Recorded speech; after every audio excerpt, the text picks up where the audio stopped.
All right, so in my last commentary, I wanted to get into talking about the CBA from the lockout last year a little bit, or before the beginning of this past season. Um, what I want to talk about real quick is the dream team. Watching these guys play, I mean, it's just, I love it. I mean, I absolutely love it. I love watching some of the best players, at least that are available on the court at the same time. I mean, it is an absolute treat to watch these guys play. And, you know, it's kind of a shame that Dwight Howard and D. Rose isn't a part of the team because they're injured. But, man, watching these guys play, I mean, every 4 years, you know, I get real excited about the Olympics just because you can see a USA basketball team, which is, I mean, these guys are great, honestly. I mean, the quote by D. Wade over this past season where he thought that Olympians should be getting paid for their services. And, you know, everything that these guys are saying right now is basically slapping D. Wade right in the face because what he said was kind of ridiculous. I mean, you see interviews with Chris Paul, you see interviews with like LeBron and Durant, and they're just, you know, they're all about USA basketball, and they're all about, you know, playing for their country and trying to get that gold medal and really wanting to show the world that USA basketball is the best in the world. And, you know, they're showing it right now. I mean, they are. I mean, when this team was assembled, even though they have, you know, they're not big in size, you know, they have a little trouble because Tyson Chandler is the only legit big man that they actually have. I mean, Anthony Davis is there, but, you know, he's a boy playing among men, and, you know, he'll probably learn a ton just by playing with these guys during the summer here. And, I mean, that's better than playing any type of summer league. That's better than playing or waiting till training camp starts. I mean, this guy is getting a degree, a bachelor's degree in NBA basketball before he even steps on an NBA court. I mean, you couldn't have asked for anything better for Anthony Davis. You know, it's a shame that Blake Griffin got hurt and, you know, he had a meniscus tear, but, you know, things do happen. But, I mean, it's an absolute treat every 4 years. You know, every other 2 years they have the World Championship team that goes and plays. The last one, of course, was in Turkey, and that was basically like Kevin Durant's coming out party. I mean, his first 2 years in the league, he was good, but, you know, that was his real coming out party to say, you know what, I'm going to become a superstar this season. And, you know, he hasn't disappointed whatsoever of playing in the NBA. I mean, he's basically, over the last 2 seasons, he has cemented himself as the second best player in the league. And that's one thing I love about watching these guys play is you have the number 1 and number 2 best players in the world right now playing. That's LeBron James and Kevin Durant. But the funny thing about it is, I mean, you can go 10 deep before you can get even into a European player or a world player that's better than any of these guys that are playing. Of course, I don't know if Dirk is playing with Germany or not, but you know, all these guys are just awesome. I mean, the only 2 guys that you could probably kind of live off to the side as being one of the best in the world is, you know, Tyson Chandler, just because he has no offensive capabilities whatsoever, and then Anthony Davis, just because he's so young. But, I mean, every single guy on this team, except for Tyson Chandler, could probably, even with Anthony Davis, could create his own shot. And that's what's great about the team. It's so athletic. They're so fast. I mean, I was kind of shocked to see that Kobe Bryant was coming back for another run. I thought definitely for sure he would be sitting out. I was kind of shocked to see his name on the roster when they first announced it, just because, you know, he is getting older, and I thought maybe he would want to sit out the summer just because of this past NBA season of how hectic it was for all the NBA players with all the amount of games that they had to play in given nights. And, you know, it's just so much fun watching these guys run the court, and, you know, they're so smart. They're so intelligent basketball-wise. They can just like look at each other and they know what they're going to do.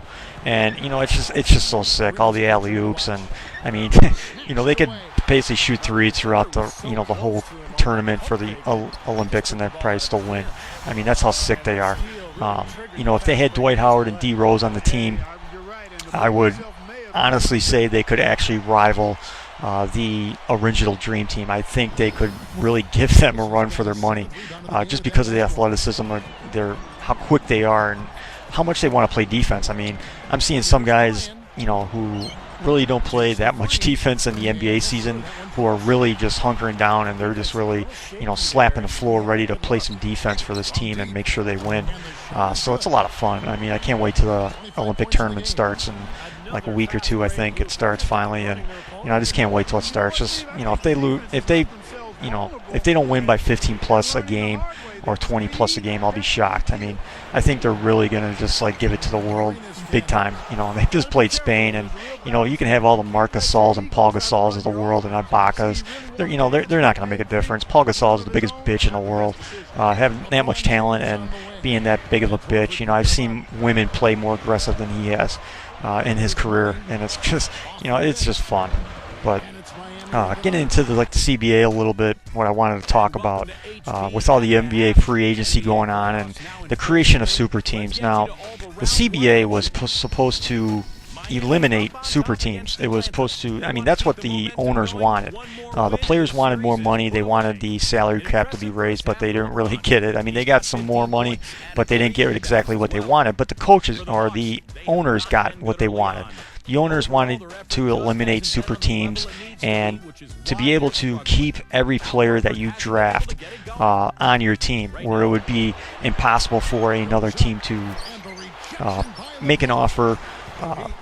For example, you could offer like $20 million a year to your star player. With the example of, I'll just give Dwight Howard, if he decided to, finally get into free agency, Orlando Magic could offer, I think it's like 25% more than what another team could offer as far as a max contract. And the owners really pushed for this in the CBA. But then now you see how the free agency went, and how where all the players went to, and where all the players got traded to. Super teams are forming still. Super teams are, they're going to be what's going to be driving the NBA for the next probably 10 years easily. I can really see that happen, and it's really kind of a shame. At the same time, it's great to see, just because as an NBA fan, you really want to see the best players play the best players every single night out.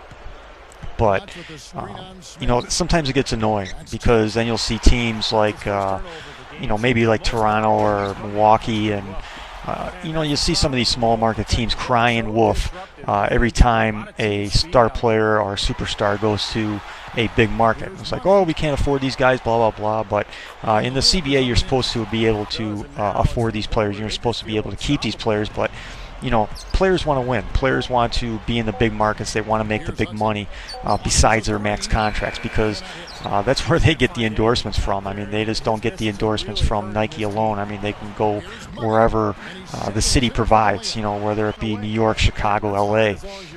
Now the Nets are in Brooklyn. The New York City's right there. So there's so much more opportunities for those big markets, and it just kind of pisses me off that the owners wanted to get this locked down to where they couldn't continue to make these super teams, but yet all these owners are going out there and buying all the players up, and they're trying to make it work to where they can convince these players to take less money to create these super teams and to have a chance to win NBA titles, which is fine. It's up to the players. It's up to the players if they want to take less money. But the owners are hypocrites, and I'm kind of sick of it, of how they're actually reacting to all this, and how they're being just complete hypocrites when it's coming down to the nitty-gritty.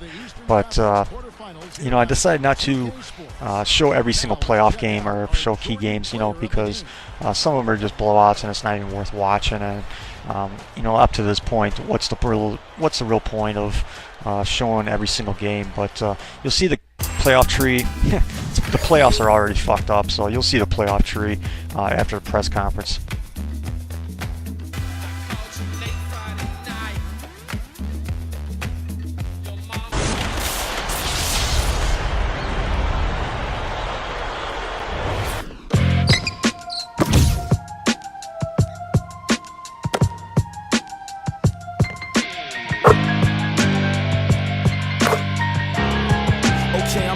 back, right back, driven off the light rack. My adrenaline is where the wattage of the lights at. I don't middlemen, so all the homage that they might lack. Got them listening and they responses with the hyper-tracks. Made believers out of ignorance, and I can recall us as being what they obviously wanted, but probably lost us. Used to hide the trophies, but there's too many to keep it straight. Now I let the streamers hang if that'll help you see the way. The 23rd letters accumulate for you to say that I could fall back to the 12th. Just never knew the stakes. Those is W's.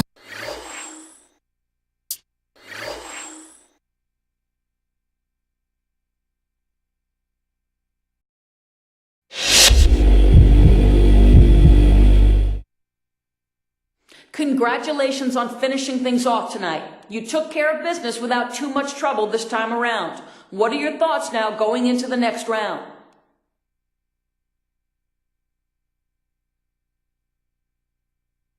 Whoo! I'm fired up, man. Great win for us this series. I really felt like I stepped up my game, and it made a huge difference for us in keeping them on the ropes.